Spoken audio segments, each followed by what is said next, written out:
नमस्कार, मेरा नाम है डॉक्टर श्रुतिशा और मैं एक पीडियाट्रिक ओटी हूँ।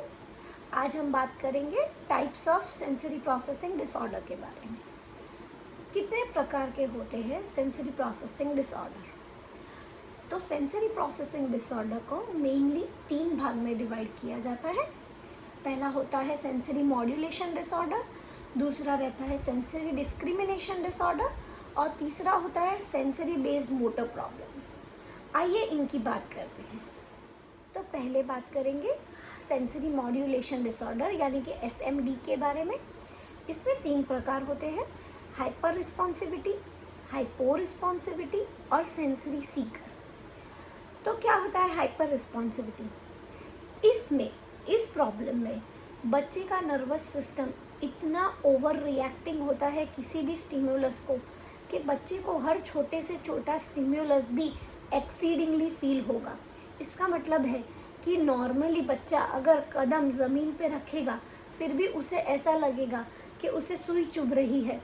ये इसका एग्जाम्पल आप तब देखेंगे जब ऐसे बच्चे को आप या तो गार्डन या तो बीच पे कहीं ले चले तो बच्चे को ग्रास या सैंड इतना हाइपर स्टिमुलस प्रोवाइड करेगा कि बच्चा कदम नीचे रख ही नहीं पाएगा।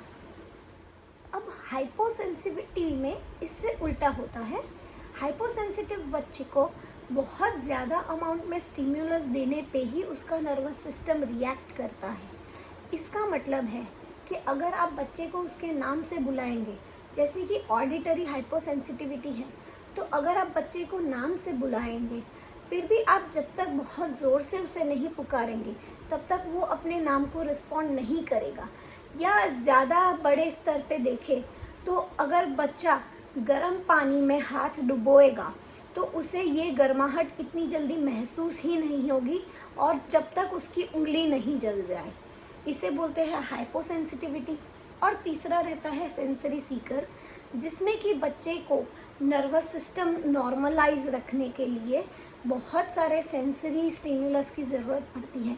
ये बच्चे जनरली ऑन द गो यानी कि एक जगह से दूसरी जगह भागते ही रहते हैं। वो दूसरे तीसरे चौथे प्रकार के स्टिमुलस के पीछे भागते ही रहेंगे और उन्हें कोई चीज़ का डर नहीं रहता। चाहे उसे बहुत बड़े झूले में आप डाल दो या कोई भी नई राइड से उसको इंट्रोड्यूस करो, उसे किसी में कोई बात का डर नहीं होता। अब एसपीडी का दूसरा प्रकार है सेंसरी डिस्क्रिमिनेशन डिसऑर्डर, जिसमें कि बच्चे की नर्वस सिस्टम हर एक चीज़ को डिस्क्रिमिनेट नहीं कर पाएगी। इसका हम एग्जाम्पल ऐसे लेंगे कि अगर आपके जेब में एक कॉइन है और एक छोटा सा खिलौना है जैसे कि कोई गुड़िया, और आप अगर आंखें बंद करके अपनी जेब में हाथ डालेंगे फिर भी आपको आंखें बंद करके भी ये समझ आएगा कि कौन सी चीज़ कॉइन है और कौन सी चीज़ टॉय है। पर जो बच्चों में सेंसरी डिस्क्रिमिनेशन डिसऑर्डर रहता है उन्हें ये समझ पाना बहुत मुश्किल है कि कौन सा चीज़ क्या है। इसे टैक्टाइल डिस्क्रिमिनेशन डिसऑर्डर बोलेंगे।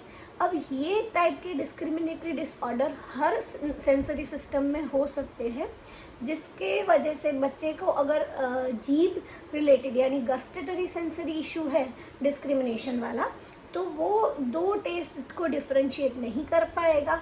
अगर साउंड में इशू है तो वो 2 डिफरेंट टाइप के साउंड को डिस्क्रिमिनेट नहीं कर पाएगा। या अगर उसको ऑल्फैक्टरी डिस्क्रिमिनेशन है तो वो 2 टाइप के सुगंध को वो डिस्क्रिमिनेट नहीं कर पाएगा। तीसरा प्रकार है सेंसरी बेस्ड मोटर डिसऑर्डर। इसमें भी 2 प्रकार होते हैं, एक होता है पॉस्चरल डिसऑर्डर और दूसरा होता है डिस्प्रैक्सिया।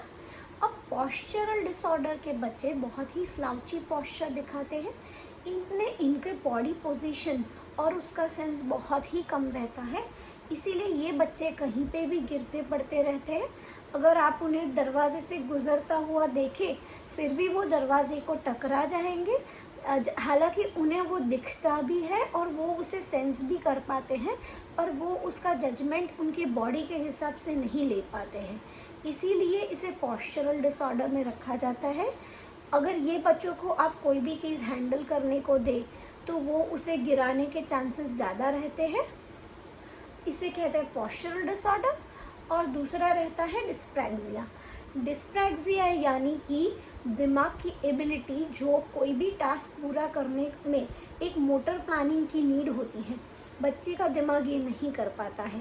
सिंपल सा कमांड, जैसे कि आप अगर ज़मीन पे उसे एक लाइन ड्रॉ करके दे और उसे बोले कि उस पे उसे चलना है, तो ये टास्क भी उसके लिए बहुत ही मुश्किल है, क्योंकि उसका दिमाग ये टास्क को पूरा करने के लिए जो प्लानिंग कर पाना चाहिए वो नहीं कर पाता है।